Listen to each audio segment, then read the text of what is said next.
Welcome back to Legally Screwed. You know, I got new eyes. I heard you got new eyes. Steve Austin eyes. Boop, boop, boop, boop. There you go. Boop, boop, boop, boop. You're stronger, faster, better. I can see.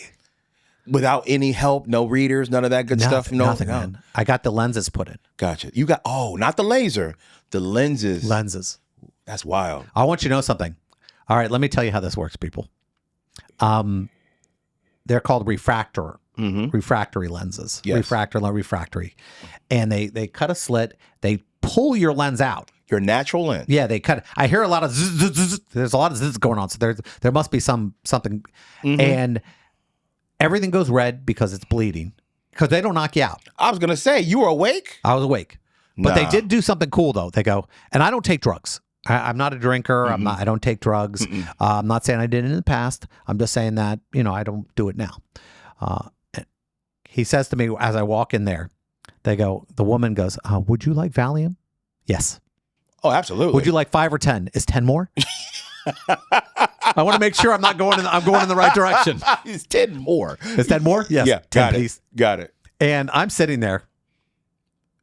You feel good? Now you're awake through this process. I bet you now are. Now they yeah. put the things in there. It numbs the eye up a little bit, but the eye is cranked open like some horror movie, like sci-fi, where they hold the eye open, and the guy keeps going, look down, look down. They look down. I don't want to look anywhere. I want to pretend I'm not here. Yeah. And I start wondering, why am I doing this? How long does that take? How long will you like 15. that? 15. But it feels longer. Like now, some people it's cool. Some people go, it was nothing. For me, sitting in the chair on Valium, looking around, going, and then here's the freaky thing that happens. Oh, it's scary. It goes red because the blood is there. It's suddenly red, and then there's no light. And then suddenly there's light again.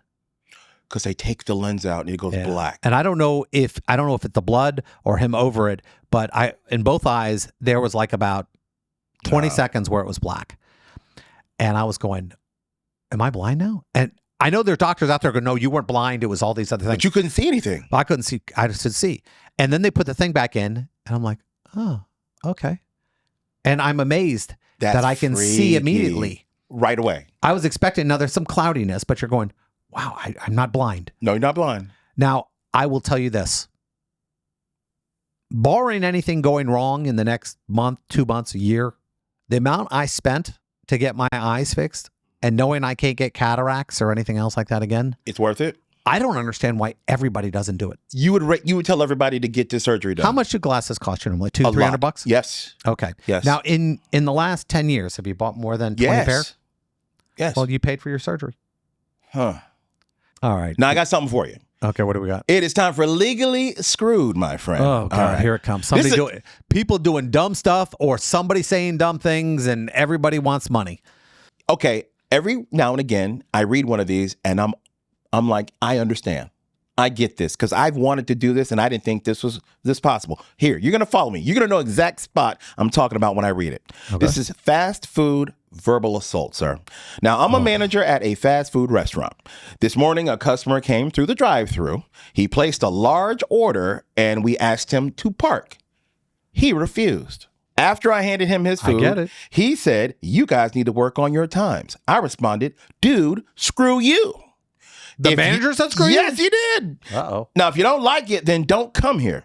He then called back later and said he was going to file verbal assault charges and come after my job. My question is this really verbal assault? This happened in Colorado. Well, you know, Colorado's a pretty sensitive state here.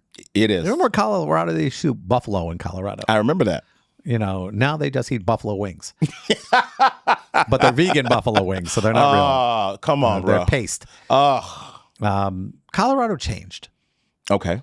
Technically, most assault would be verbal. Okay. Because it's the threat of doing something. That's correct. So I guess if I lift my hand up, that could be assault. So it's a verbal assault. Could you imagine you're the police officer?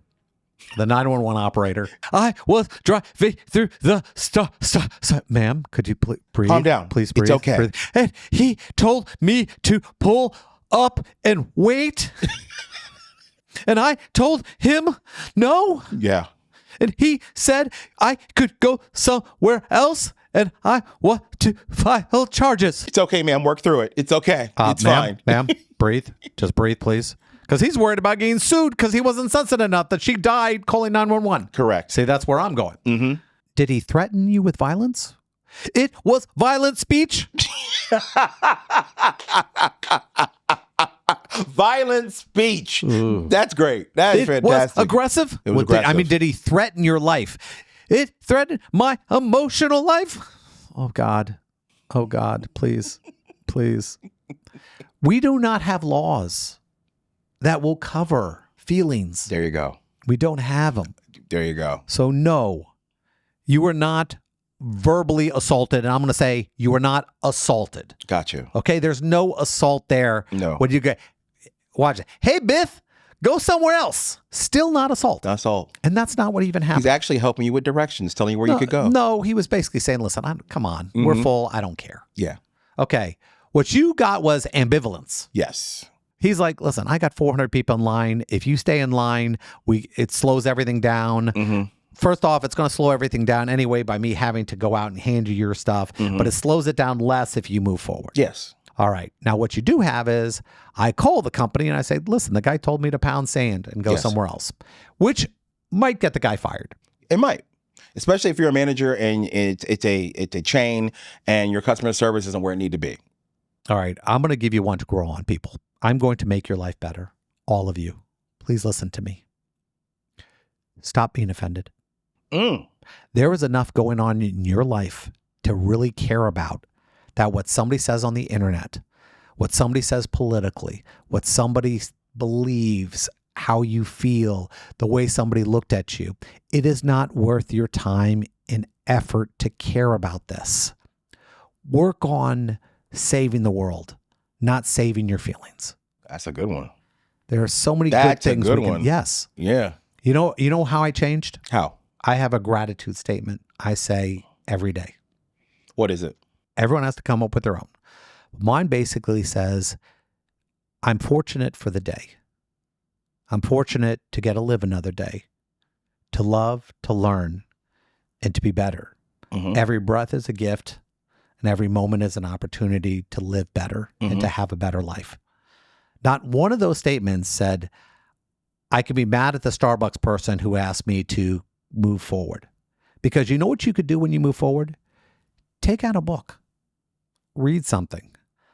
Do online learning. Text your wife you love her. Yes. Talk to somebody. Say, hey, Mom, I haven't called you in 2 days, but I want you to know, thank you for being fantastic. It's nice. There are so many great things we can do in life that have nothing to do with, I'm upset, I feel betrayed, I feel less. We live in a world right now where everyone's angry. And we should stop doing that. There's no point to it. Like, I joke around with you, but I'm not angry about life. No. No matter where I'm in my world, thank God I'm still here. Yes. I was in the Army. I went places where people have nothing. Correct. And we're griping about internet speed. Yes. Yes. Forget internet. These people don't have water. Yes. There are people drilling in Africa. They're going, you know what? What I would do for a glass of water. We're complaining about what's in our water. Correct. Just find the good things in life. Yeah. You're going to be much happier. And I'm not saying kumbaya with drums and sit around and meditate and all this other stuff, but there's so many things available to us to allow us to have a better time. So when you get asked to pull up, you know what you say? Sure, I had something I had to do anyway. Everyone thinks what they have to do is what they're doing now. Yes. Multitask. There you go. There's something on your list that you can knock out while you're sitting there waiting for your cappuccino, your $500 milkshake to come to you. Correct. And that's what these are. Anytime you order from Starbucks and it's over 400 calories, you just drank a quarter of your calories for the day. You ain't lying about that. Trust me, I lost 40 pounds ordering smarter from Starbucks. There you go. I always have one saying I live by every single day. It could always be worse.